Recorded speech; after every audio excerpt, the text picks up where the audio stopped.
আজ আমি এসেছি সুন্দরবনের একটি ছোট্ট গ্রামে। এই গ্রামটি পাথর প্রতিমা ব্লকের অন্তর্গত। এই গ্রামের মানুষগুলো খুব সাধারণ, কিন্তু তাদের জীবনে আছে অদ্ভুত এক সাহস। মাটির বাড়ি, টালির ছাদ, উঠোনের নারকেল আর খেজুর গাছ, সব মিলিয়ে একেবারে সহজ অথচ গভীর সৌন্দর্য।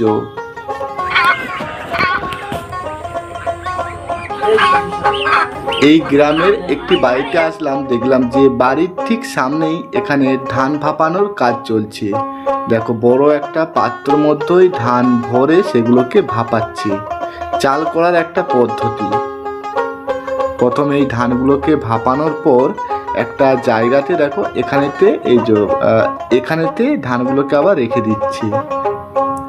এখানে একজন ধানগুলো ভাপানোর পর পাত্র করে নিয়ে এসে একটা জায়গাতে রাখছি।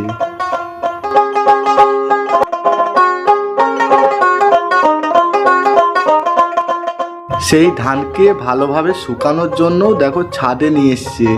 ছাদে দেখো সুন্দরভাবে পাতলা পাতলা করে মিলে দিয়েছে। ধান থেকে চাল, এই পদ্ধতি কিন্তু খুব একটা সহজ না।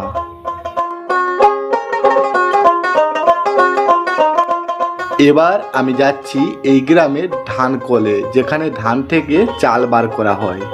এটা কি করতে হলো?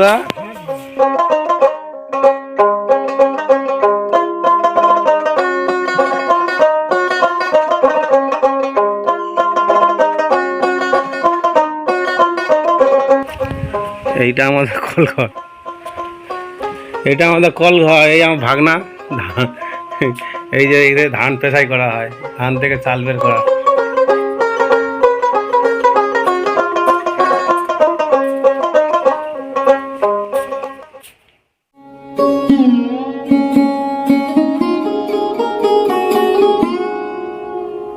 খেজুর গাছের ওপর দেখো একটা কাঠঠোকরা তার কাজ কিন্তু তার আপন মনে করে চলেছে। ঘুরতে ঘুরতে এই গ্রামের একটি ছোট্ট শিশুদের স্কুল দেখতে পেলাম। পারমিশন নিয়ে স্কুলের ভেতরে শিশুদের কাছে গেলাম আর দেখলাম একটা সুন্দর দৃশ্য।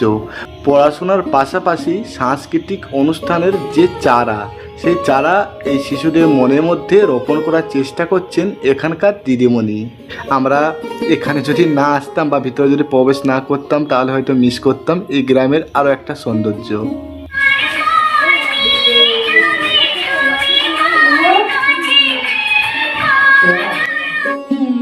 স্কুল ছুটির পর টিফিন হাতে মায়ের সাথে, সত্যি অসাধারণ একটা মধুর শৈশব।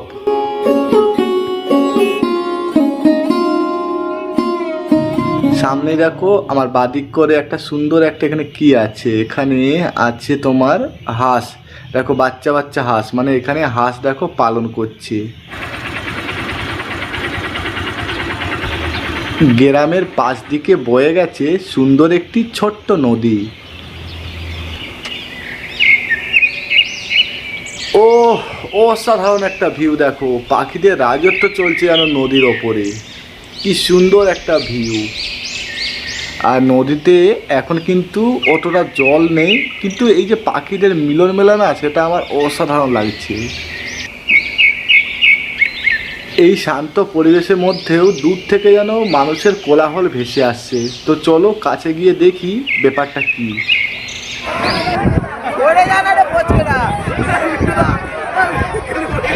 ও দেখো, এই এই এই নদীতেও দেখো চলে এসছে কিন্তু কুমির।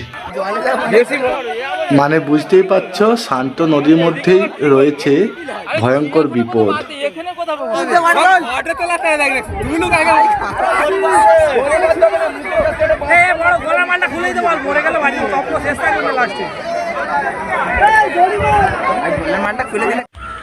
আমি বুঝতে পারছি না যে এখন তো নদীতে সেরকম জল নেই, তো তারপরেও কিভাবে সম্ভব যে এরকম কুমির একটা চলে আসে। তো যাই হোক, ওখান থেকে আমরা বেরিয়ে চলে এসেছি। সুন্দর একটা কিন্তু সৌন্দর্য, এটা মানতেই হবে। তো চলো নদী থেকে আমরা বেরিয়ে পড়লাম।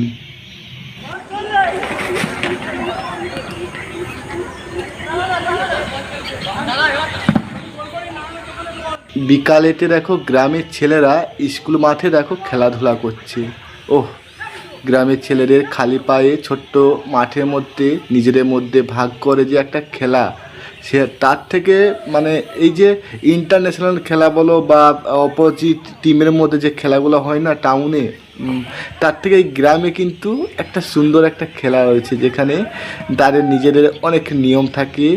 ওহ কি বলবো, এই সকল জিনিসগুলো যত দেখি না নিজের খুব আফসোস হয় যে কত তাড়াতাড়ি সেই দিনগুলো আমি পেরিয়ে চলে আসলাম।